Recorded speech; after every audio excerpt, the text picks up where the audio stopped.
Hi team. Right, welcome to Not the Hairy Lemon. Mrs. Hairy Lemon is really ill. She's like full of bleh in her nose. So she said, can you make me a hot toddy? I was like, oh my god, yeah, of course I can. You need honey, lemons, cloves, cinnamon sticks.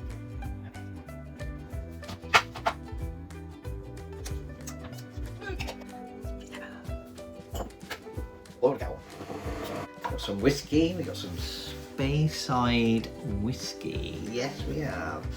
Double of that. I haven't got the measures up here because I'm in the kitchen, not Hairy Lemon. Right, cinnamon sticks. Pop them in there. Get your lemons.